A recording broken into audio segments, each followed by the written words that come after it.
देखिए, एक होता है मामला सिविल मामला, एक होता है फौजदारी मामला। तो सिविल मामले में कौन कौन सा मामला आएगा?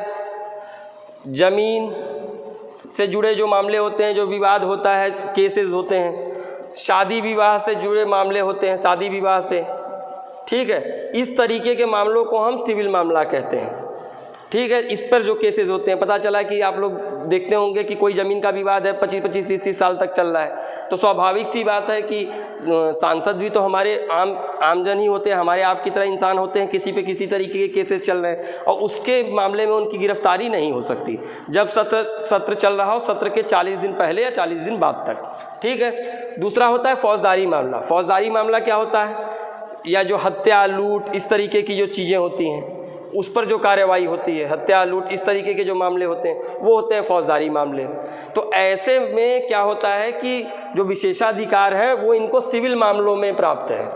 सिविल मामलों में कैसे कि इस तरीके का कोई केस इनके ऊपर अगर चल भी रहा है तो 40 सत्र चलने के 40 दिन पहले और 40 दिन बाद तक इनकी गिरफ्तारी नहीं हो सकती। दूसरी चीज़ क्या है? इनको सत्र के दौरान, जब सत्र चल रहा है तो सत्र के दौरान किसी भी न्यायालय में साक्ष्य देने के लिए उपस्थित नहीं कराया जा सकता है। किसी भी न्यायालय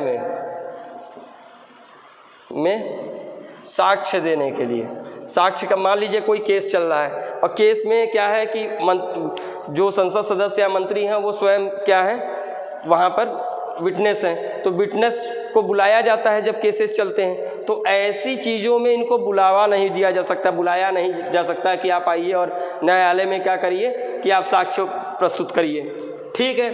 तीसरी चीज़ क्या आती है? एक चीज़ और मैं बता दूं, इसमें बताना भूल गया कि जो 40 दिन पहले और 40 दिन बाद का जो गिरफ्तारी का क्लॉज है वो केवल सिविल मामलों के लिए है, लेकिन अगर फौजदारी मामला होगा तो ये छूट नहीं मिलेगी।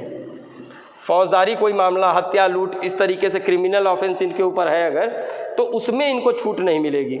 या फिर निवारक निरोध अगर लगा हो किसी से संसद सदस्य पे, निवारक निरोध जो आप लोग पढ़े थे मूल अधिकारों वाले में, जिसमें 3 महीने तक क्या है प्रिवेंटिव डिटेंशन के तहत बंद कर दिया जाता है, वो अगर ये 2 मामले हैं तो उस पर इनको छूट नहीं मिलेगी, केवल सिविल मामलों में इनको छूट मिलती है। दूसरा क्या होता है कि सत्र के दौरान किसी भी न्यायालय में साक्ष्य देने के लिए उपस्थित नहीं हो सकते, और साक्ष्य देने के लिए अगर बुलाया भी जाएगा तो पहले स्पीकर से अनुमति लेनी पड़ती है। तीसरी चीज़ क्या है? सबसे महत्वपूर्ण यही चीज़ है कि जो संसद सदस्य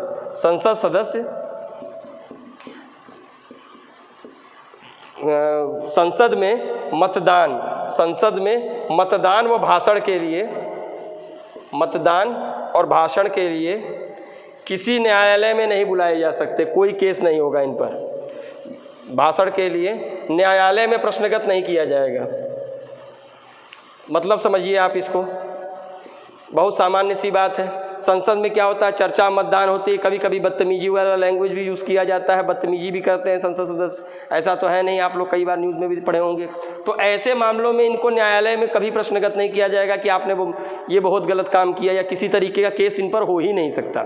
इस चीज़ का कहीं ना कहीं संसद सदस्य गलत फ़ायदा भी उठाते हैं। यानी अगर संसद सदस्य अपने मतदान व भाषण के लिए किसी भी न्यायालय में प्रश्नगत नहीं किए जाएंगे। ये इनके 3 जो मेन है व्यक्तिगत विशेषाधिकार हैं। और चौथा कौन सा होता है? जो 5 करोड़ रुपए का जो इनको MP फंड मिलता था, जो कि अब ख़त्म हो गया, वो हुआ करता था, उसमें वो जो खर्च करते हैं वो उनका विशेषाधिकार है, उसमें वो कहीं पे भी प्रश्नगत नहीं किए जा सकते। तो यानी 3 बेसिकली मामले आप जानिए, वो चूँकि ख़त्म हो गया है तो आप इसको समझिए। पहला क्या है कि सिविल मामलों में संसद के सत्र के 40 दिन पूर्व और 40 दिन बाद तक इनकी गिरफ्तारी नहीं हो सकती, लेकिन फौजदारी या निवारक निरोध के तहत अगर इनकी गिरफ्तारी होनी है तो वो हो सकती है। दूसरा क्या होता है कि सत्र के दौरान जब सत्र चल रहा हो तो किसी भी न्यायालय में साक्ष्य देने के लिए उपस्थित नहीं कराए जा सकते। तीसरी चीज़ क्या होती है? संसद सदस्य जो संसद में मतदान व भाषण के लिए किसी भी न्यायालय में प्रश्नगत नहीं किए जाएंगे। ये 3 इनके मेन मुख्य विशेषाधिकार हैं। अब चलते हैं हम लोग अगले में, वो है सामूहिक विशेषाधिकार। समूह के रूप में इनका क्या विशेषाधिकार है? ये तो इनका पर्सनल विशेषाधिकार है, पर्सनल प्रिविलेज है। कुछ जो प्रिविलेज हैं वो ग्रुप के रूप में है, सामूहिक विशेषाधिकार है। तो उस सामूहिक विशेषाधिकार को भी हम लोग देख लें। कभी कभी क्या होता है कि क्वेश्चन को अगर बनाना होगा तो व्यक्तिगत और सामूहिक में वो कंफ्यूज कर सकते हैं, तो इसको अलग अलग कैटेगराइज करके ही पढ़ना बेहतर होगा। ठीक है, पता चला कि इसमें से बोल दिया कि निम्न में से कौन से सामूहिक है, कौन से व्यक्तिगत विशेषाधिकार हैं, तो इस तरीके से भी आप लोग देख के चलिए। उसके बाद अब देखिए, संसद की कार्यवाहियों के नियमन के लिए स्वतंत्र है सामूहिक रूप से। संसद की कार्यवाही के नियमन, रेगुलेशन के लिए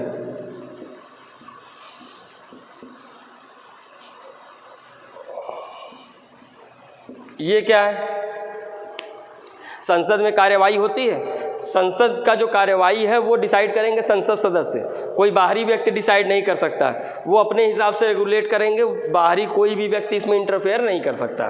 तो पहला हो गया नियमन। दूसरा क्या आता है, दूसरा आता है कि किसी भी व्यक्ति के विशेषाधिकार भंग होने के लिए अपने सदस्यों तथा बाहरी व्यक्तियों को दंड देने का अधिकार है। मान लीजिए क्या हुआ कि कोई व्यक्ति है, संसद सदस्यों का विशेषाधिकार भंग कर दिया। मान लीजिए कि पुलिस क्या है,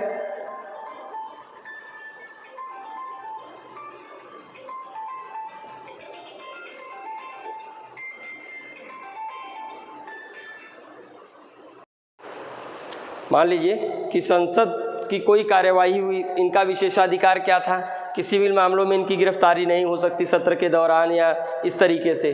अगर इस विशेषाधिकारों का कोई हनन करता है, मान लीजिए कोई पुलिस पकड़ ही लेती है, तो उस पुलिस को दंड देने का भी अधिकार है इनका, संसद सदस्यों का। कि मान लीजिए उनका विशेषाधिकार था कि 40 दिन पूर्व, सत्र के 40 दिन पूर्व और 40 दिन बाद, मतलब सत्र के 40 दिन बाद तक इनकी गिरफ्तारी संभव नहीं, ये उनका विशेषाधिकार है। लेकिन अगर इस विशेषाधिकार का हनन पुलिस कर देती है तो उस पुलिस को दंड देने का अधिकार है। यानी विशेषाधिकार के हनन, विशेषाधिकार के हनन के स्थिति में किसी भी व्यक्ति को यह दंड देने के अधिकारी हैं।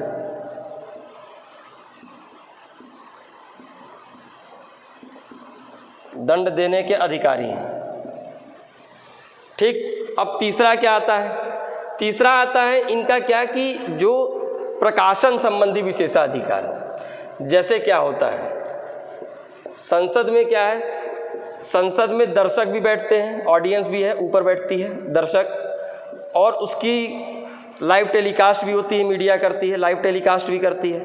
अब अगर संसद सदस्य चाहें तो ये दर्शकों या लाइव टेलीकास्ट को रुकवा सकते हैं, इसके प्रसारण को बंद करा सकते हैं, या किसी विषय पर चर्चा हुई और नहीं चाहते हैं कि संसद सदस्य की ये बाहर आए, जनता के बीच में आए या इसका प्रकाशन हो, तो इस प्रकाशन को बंद करने का अधिकार, प्रकाशन को बंद करने का अधिकार इनका सामूहिक रूप से होता है।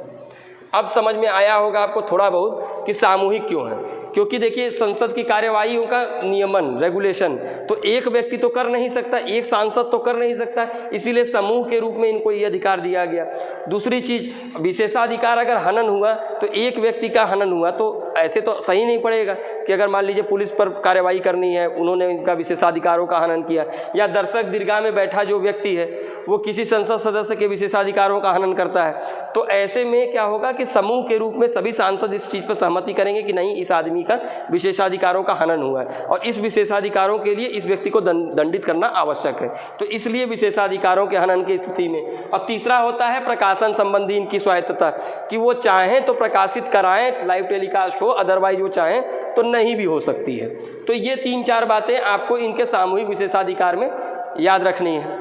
ठीक है, अब आइए,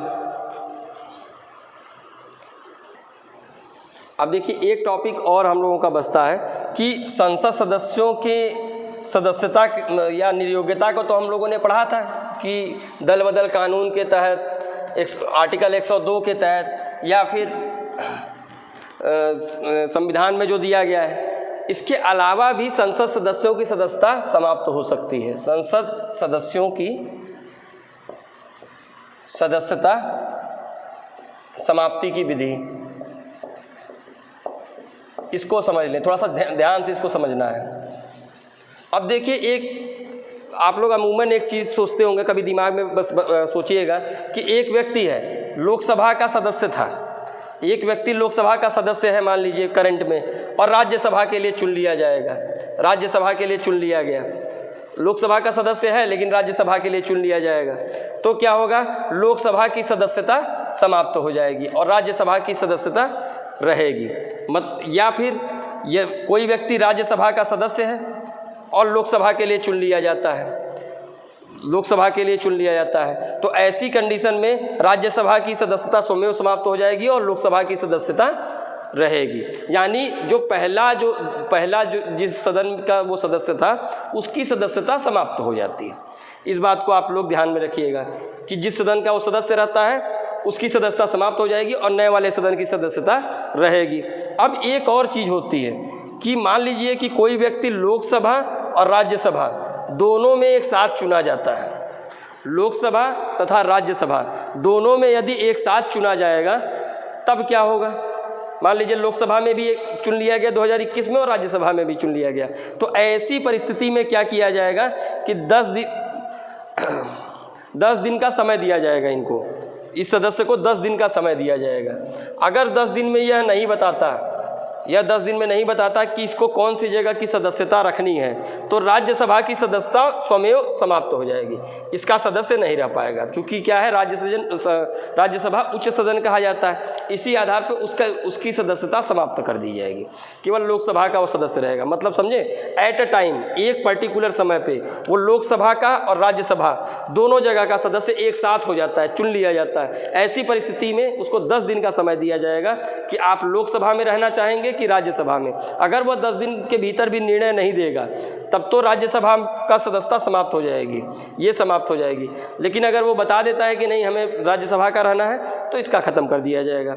अब एक और बात आप लोग के दिमाग में आएगी या आप लोग सोचते होंगे कि जैसे यदि कोई व्यक्ति है एक ही सदन में, जैसे लोकसभा में ही वो 2 जगह से चुन लिया गया। एग्जाम्पल, मोदी जी जब पहला 2014 का इलेक्शन था तो वाराणसी से भी लड़े थे और वडोदरा से भी लड़े थे। अब एक साथ दोनों जगह जीत गए, तो एक साथ 2 जगह के तो प्रतिनिधि नहीं रह सकते ना, तो इनको तो बताना पड़ेगा कि भाई आपको कहाँ का सदस्य रहना है। तो ऐसी परिस्थिति में इनको 10 दिन का समय दिया जाएगा कि बता दीजिए भैया कहाँ के आप सदस्य रहेंगे। अगर इन्होंने 10 दिनों में नहीं बताया कि वाराणसी के रहेंगे कि वडोदरा के रहेंगे, तब यह दोनों जगह की सदस्यता समाप्त हो जाएगी, ये सदस्य ही नहीं रहेंगे यहाँ के, ये सदस्य ही नहीं रह पाएंगे यहाँ के। मतलब समझिए, इनको समय दिया जाएगा। वहाँ की तरह नहीं कंडीशन होगी कि ठीक है 10 दिनों में आप नहीं बताए तो राज्यसभा की सदस्यता समाप्त हो जाएगी, ऐसा नहीं है। ऐसे में अगर एक सदन में ही 2 जगह से अगर वो जीत जाते हैं तो अगर 10 दिनों के भीतर वो नहीं बतलाते हैं तो उनकी दोनों जगह की सदस्यता स्वमेव समाप्त हो जाएगी। इस बात को दिमाग में बैठा के चलिए। और क्या हो सकता है, एक और भी तरीका है कि अगर कोई भी संसद सदस्य अगर 60 दिन तक, सत्र में 60 दिन तक उपस्थित नहीं होता है, कोई भी संसद सदस्य 60 दिनों तक लगातार उपस्थित नहीं, 60 दिनों में एक भी दिन नहीं आया, वो जैसे सत्र चल रहा है और 60 दिन है, 60 दिन में वो एक भी दिन अटेंडेंस अपना नहीं दिया है, एक सिंगल डे, लगातार 60 दिन वो गायब रहा बिना बताए, बिना अध्यक्ष को बताए, तो उसकी सीट स्वमेव समाप्त हो जाती है, वो रिक्त घोषित कर दी जाएगी। मतलब क्या है कि लगातार वो 60 दिन तक आए ही नहीं। मान लीजिए कि कोरोना हो गया, कोरोना होने के कारण वो नहीं आ पाए 60 दिन तक, तो अगर उनको बताना पड़ेगा अध्यक्ष को कि ऐसे ऐसी कारण है, इस कारण से हम एक एप्लीकेशन देना पड़ेगा, नहीं देंगे देन उनकी सदस्यता ऑटोमेटिकली ख़त्म हो जाएगी। ठीक है, अब कौन सी बात आती है, और जो सदस्यता समाप्त होगी जो आर्टिकल 102 में बतलाया गया है, उस आधार पे, इन 5 आधारों पर सदस्यों की सदस्यता समाप्त होती है। तो कौन कौन सा हुआ कि एक आप लोग देखें, पहले इसको देख लीजिए कि जैसे लोकसभा और राज्यसभा में एक समय पे ही चुन लिए गए और 10 दिन के भीतर नहीं बतलाए। 10 दिन में अगर चुन लिए कि इस सदन का या इस सदन में से एक का रहेंगे तो ठीक है, और 10 दिन में नहीं बतलाए तो राज्यसभा की सदस्यता समाप्त हो जाएगी। अगर एक व्यक्ति एक ही सदन में 2 जगह से चुना जाता है, अगर वह 10 दिन के भीतर नहीं बतलाता तो भी सदस्यता समाप्त हो जाएगी। उसके बाद क्या होता है कि अगर कोई व्यक्ति लोकसभा का सदस्य और राज्यसभा के लिए चुना गया, अगर उसने उसका पहले सदन की सदस्यता ऑटोमेटिकली समाप्त हो जाएगी। तो और क्या होगा कि अगर कोई सदस्य लगातार 60 दिनों तक गायब रहता है, उपस्थिति दर्ज नहीं कराता संसद में, ऐसी परिस्थिति में भी उसकी सदस्यता समाप्त हो जाएगी, उसके स्थान को रिक्त घोषित किया जाएगा। और अनुच्छेद 102 के तहत जो विधि बनाई गई है या जो चीज़ें हैं उसके तहत भी सदस्यता समाप्त की जाती है। अब देखिए, संसद में एक छोटा सा प्रक्रिया और छूट गया है, उसको हम लोग देख लेते हैं। वो क्या है? देखिए, आप लोगों ने पढ़ा होगा, जब विधेयक पढ़ाया था तो क्या होता था कि विधेयक बनता था, विधेयक बनने के बाद चर्चा मतदान के लिए जाता था, चर्चा मतदान के लिए जाता था, और मतदान के बाद फिर दूसरे सदन में गया, दूसरे सदन में जाने के बाद फिर राष्ट्रपति का साइन होता था। इस पूरे प्रोसेस में मान के चलिए कि बहुत समय लग गया, मान लीजिए कि साल 1.5 साल लग गया, साल भर लग गया, 6 महीना लग गया। और कोई विषय है जिस पर ज़रूरी है कि 2-3 महीने के अंदर, 1 महीने के अंदर कानून बने, तब हम क्या करेंगे? तो संसद, हमारे संविधान में उसके लिए व्यवस्था की गई है। उस व्यवस्था को समझते हैं कि अगर हमको जल्दी विधेयक को पारित करना है, जल्दी, जो अगर कोई अविलंबनीय कोई विषय है और उस पर कानून बनना अत्यंत ज़रूरी है, ठीक है, तो ऐसे विषय के संदर्भ में हम कैसे करेंगे? उस चीज़ों को संविधान में 2 तरीके से बताया गया है। एक तो कंगारू समापन कहते हैं, कंगारू समापन, और दूसरा होता है गिलोटीन। गिलोटीन, ठीक है। ये 2 ऐसे प्रोसेस हैं जिसके आधार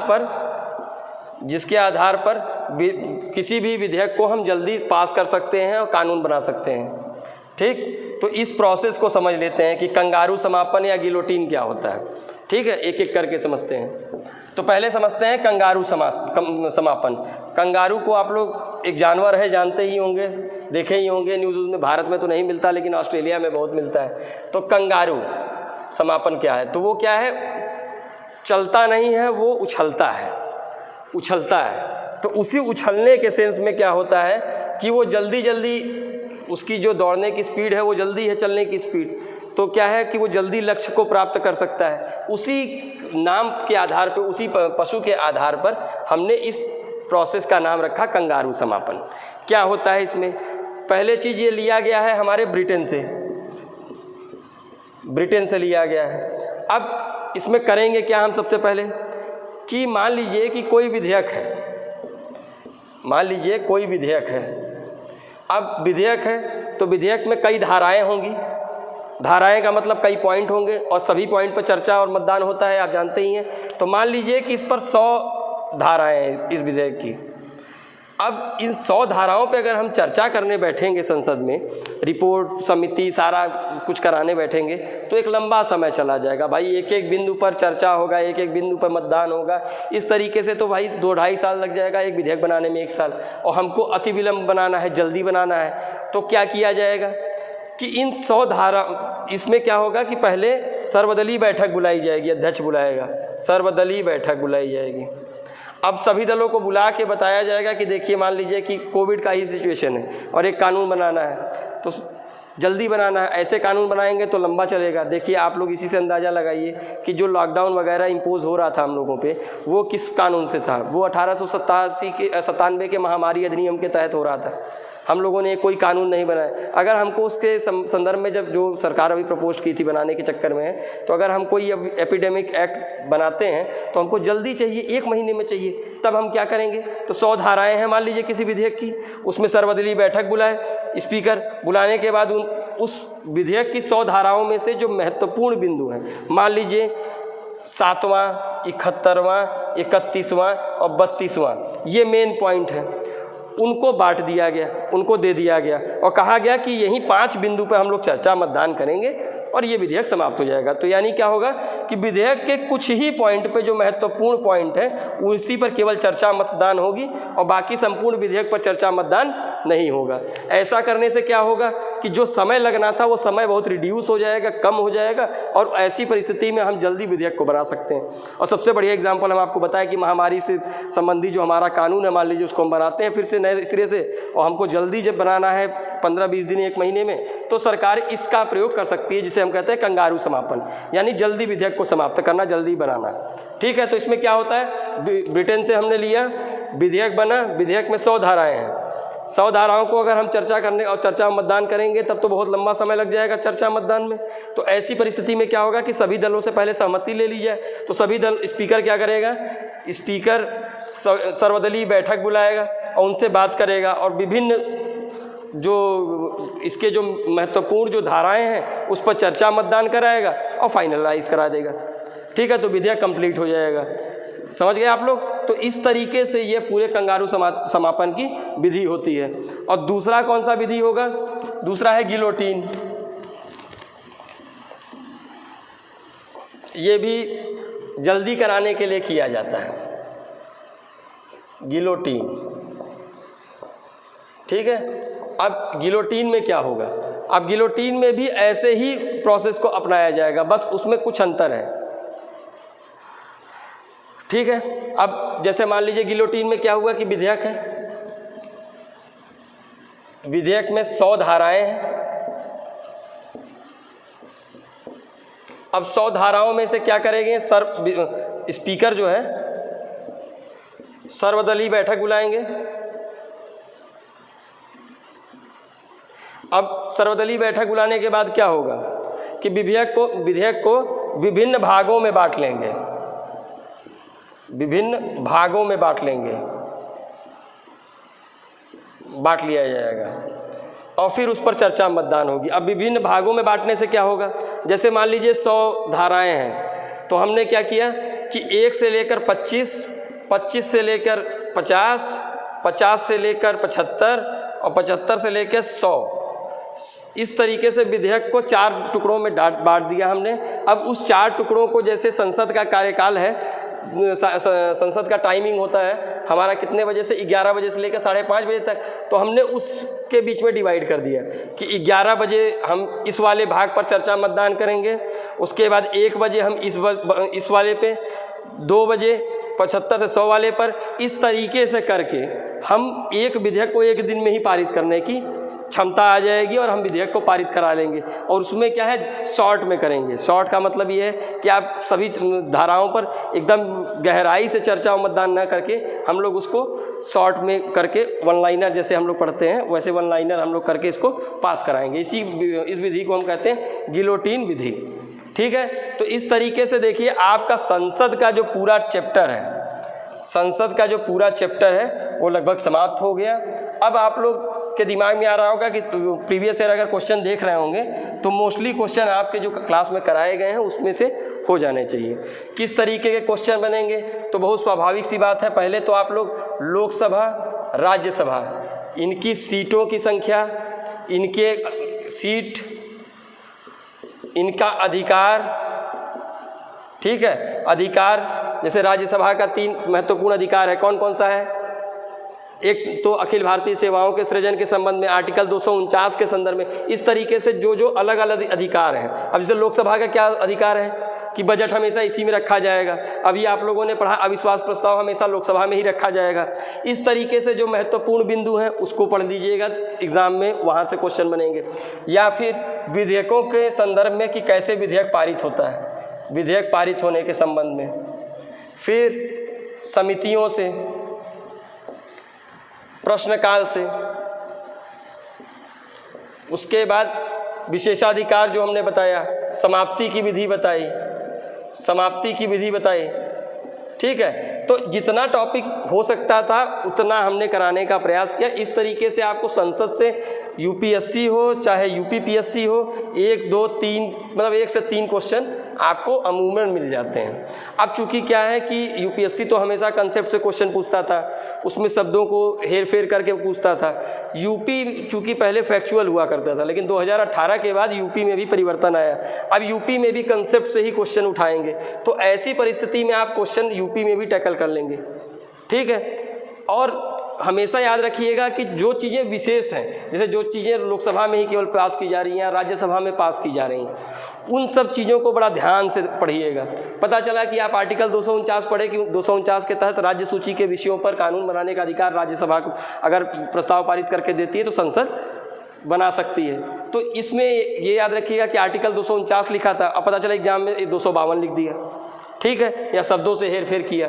या समितियों में देखिए तो सदस्य संख्या को लेकर, ठीक है, कौन सी समिति कौन से सदन में रखी जाएगी, कौन सी वित्तीय है, इस तरीके से। प्रश्नकाल को लेकर कि कौन से प्रश्नकाल से वैसे तो क्वेश्चन बहुत कम आए हैं, लेकिन अगर बनाना होगा तो बहुत अच्छे क्वेश्चन उधर से भी बन सकते हैं। विशेषाधिकार हमेशा, चाहे मेंस हो चाहे पीटी हो, वहाँ पर विशेषाधिकार से रिलेटेड क्वेश्चन आपको मिल ही जाएंगे। फिर विधेयक पारित करने के संदर्भ में, तो इस तरीके से आपका पूरा संसद का एक पूरा पोर्शन कंप्लीट होता है, ठीक है।